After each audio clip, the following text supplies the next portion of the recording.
ವಿದ್ಯುತ್ ಖಾಸಗೀಕರಣದ ವಿರುದ್ಧ ಸಿಡಿದೆದ್ದ ಕಾಂಗ್ರೆಸ್ ಶಾಸಕ ಸಿಎಂ ಡಿಕೆಶಿ ಅಂಗಳ ತಲುಪಿದ ವಿದ್ಯುತ್ ಖಾಸಗೀಕರಣ ವಿವಾದ. ಈಗಾಗಲೇ ವಿದ್ಯುತ್ ಖಾಸಗೀಕರಣ ವಿಚಾರಕ್ಕೆ ಸಂಬಂಧಪಟ್ಟಂತೆ ಹಲವಾರು ರೈತರು ಕೂಡ ಆಕ್ರೋಶವನ್ನ ವ್ಯಕ್ತಪಡಿಸ್ತಾ ಇದ್ದಾರೆ, ಜನಸಾಮಾನ್ಯರು ಕೂಡ ಆಕ್ರೋಶವನ್ನ ವ್ಯಕ್ತಪಡಿಸ್ತಾ ಇದ್ದಾರೆ. ಇದೀಗ ಕಾಂಗ್ರೆಸ್ ಶಾಸಕ ಕೂಡ ಸಿಡಿದೆದ್ದಿದ್ದಾರೆ. ಸಿಎಂ ಡಿಕೆಶಿ ಅಂಗಳ ತಲುಪಿದ ವಿದ್ಯುತ್ ಖಾಸಗೀಕರಣದ ವಿವಾದ. ಟಾಟಾ ಪವರ್ಗೆ ಟಾಟಾ ಹೇಳಿ ಕೈ ಶಾಸಕ ರಂಗನಾಥ್ ಮನವಿ ಪತ್ರ. ಅಶ್ವವೇಗ ನ್ಯೂಸ್ ನಿರಂತರ ವರದಿ ಬೆನ್ನಲ್ಲೇ ಧ್ವನಿ ಎತ್ತಿದ ಶಾಸಕ. ವಿದ್ಯುತ್ ವಿತರಣೆ ಹಕ್ಕು ಖಾಸಗೀಕರಣ ಮಾಡಲು ಸರ್ಕಾರ ಪ್ಲಾನ್ ಅನ್ನು ರೂಪಿಸಿಕೊಳ್ತಾ ಇದೆ, ಬಟ್ ಅದು ತಪ್ಪು. ವಿದ್ಯುತ್ ವಿತರಣೆ ವಹಿಸಲು ಕೋರಿ ಕೆಇಆರ್ಸಿಗೆ ಟಾಟಾ ಅರ್ಜಿ.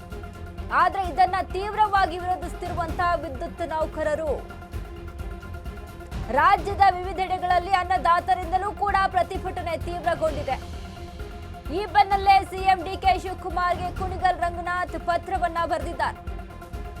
ಸರ್ಕಾರಿ ವಿದ್ಯುತ್ ವಿತರಣಾ ಕಂಪನಿಗಳು ಉತ್ತಮವಾಗಿ ಕೆಲಸ ಮಾಡ್ತಿವೆ, ಖಾಸಗಿ ಅವರು ವಿದ್ಯುತ್ ವಿತರಣಾ ಕ್ಷೇತ್ರಕ್ಕೆ ಪ್ರವೇಶಿಸಿದ್ರೆ ಸರಿ ಹೋಗಲ್ಲ.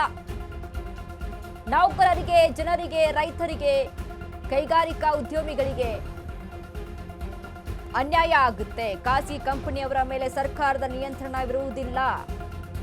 ಟಾಟಾ ಪವರ್ ಕಂಪನಿಯವರು ಸಲ್ಲಿಸಿರುವ ಅರ್ಜಿಯನ್ನ ತಿರಸ್ಕರಿಸಿ ಅಂತ ಸರ್ಕಾರಕ್ಕೆ ಅರ್ಜಿಯನ್ನ ಬರೆದಿದ್ದಾರೆ. ಸರ್ಕಾರದ ಅಧೀನದಲ್ಲಿಯೇ ವಿದ್ಯುತ್ ಕಂಪನಿಗಳು ಕೆಲಸ ಮಾಡಬೇಕು. ಮುಖ್ಯಮಂತ್ರಿ ಡಿಕೆಶಿಯನ್ನ ಕೋರಿದ ಕೈ ಶಾಸಕ ಕುಣಿಗಲ್ ರಂಗನಾಥ್. ಅಶ್ವವೇಗ ನ್ಯೂಸ್ ಸಹಿತ ಈ ಕುರಿತಂತೆ ಬ್ಯಾಕ್ ಟು ಬ್ಯಾಕ್ ಸುದ್ದಿಯನ್ನ ಮಾಡಿತ್ತು.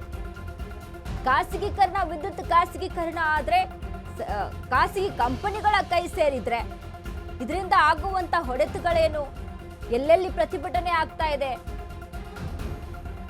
ಸರ್ಕಾರದ ಈ ಒಂದು ಮಹತ್ತರ ಏನು ಒಂದು ಕೈಯಲ್ಲಿದೆಯಲ್ಲ ವಿದ್ಯುತ್ ಅನ್ನುವಂಥದ್ದು, ಇದು ಸರ್ಕಾರದ ಕೈಲೇ ಇದ್ರೇನೆ ಒಳಿತು. ಕುಣಿಗಲ್ ರಂಗನಾಥ್ ಶಾಸಕ ಪತ್ರವನ್ನ ಬರೆದಿರುವಂಥದ್ದು. ಮನವಿಯನ್ನ ಕೋರಿ ಡಿಕೆ ಶಿವಕುಮಾರ್ಗೆ ಪತ್ರವನ್ನ ಬರೆದಿದ್ದಾರೆ. ಕುಣಿಗಲ್ ರಂಗನಾಥ್ ಶಾಸಕ ಕುಣಿಗಲ್ ರಂಗನಾಥ್ ಬರೆದಿರುವಂತಹ ಪತ್ರ. ಈಗಾಗಲೇ ಈ ಬಗ್ಗೆ ರೈತರು ಕೂಡ ಪ್ರತಿಭಟನೆ ಮಾಡ್ತಾ ಇದ್ದಾರೆ, ಇನ್ನು ಉದ್ಯೋಗಿಗಳು ಕೂಡ ಪ್ರತಿಭಟನೆ ಮಾಡ್ತಾ ಇದ್ದಾರೆ. ಇದು ಸರ್ಕಾರದ ಹತ್ರನೇ ಇರಲಿ, ಇದು ಖಾಸಗೀಕರಣ ಆಗೋದು ಬೇಡ.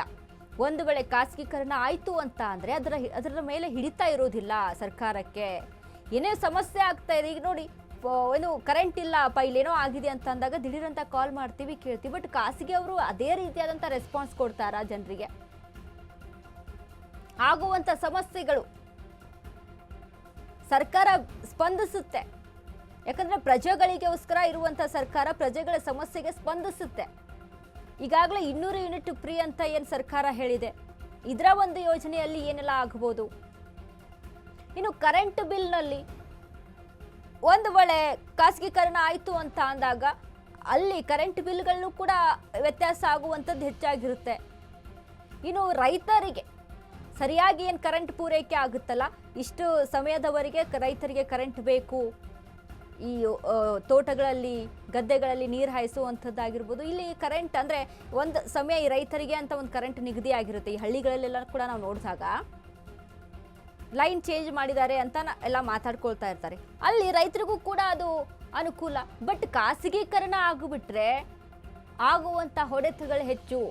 ಹಾಗಾಗಿ ಕುಣಿಗಲ್ ರಂಗನಾಥ್ ಶಾಸಕರಾದಂಥ ಕುಣಿಗಲ್ ರಂಗನಾಥ್ ಕೂಡ ಡಿಕೆ ಶಿವಕುಮಾರ್ಗೆ ಪತ್ರವನ್ನ ಬರೆದು ಮನವಿಯನ್ನ ಮಾಡ್ಕೊಂಡಿದ್ದಾರೆ. ಇನ್ನು ಅಶ್ವವೇಗ ನ್ಯೂಸ್ ಸಹಿತ ಈ ಬಗ್ಗೆ ಸತತವಾಗಿ ಧ್ವನಿಯನ್ನ ಎತ್ತಿ ಇದ್ರ ಬಗ್ಗೆ ಸುದ್ದಿಯನ್ನ ಮಾಡ್ತು. ಖಾಸಗೀಕರಣ ಆಗಕೂಡ್ದು, ರೈತರಿಗೆ ಸಮಸ್ಯೆ ಆಗುತ್ತೆ, ಖಾಸಗೀಕರಣ ಆದ್ರೆ ಏನೆಲ್ಲ ಆಗುತ್ತೆ, ಆಗದೆ ಇದ್ರೆ ಏನೆಲ್ಲ ಇರುತ್ತೆ, ಯಾವ ರೀತಿಯಾಗಿರುತ್ತೆ, ಇದ್ರ ಬಗ್ಗೆ ಎಲ್ಲ ವಿಸ್ತೃತವಾಗಿ ಸುದ್ದಿಯನ್ನ ಮಾಡಿದ್ವಿ ನಾವು ಕೂಡ. ಹೀಗಾಗಿ ಶಾಸಕರಾದಂಥ ಕುಣಿಗಲ್ ರಂಗನಾಥ್ ಅವರು ಮನವಿ ಪತ್ರವನ್ನ ಬರೆದಿದ್ದಾರೆ.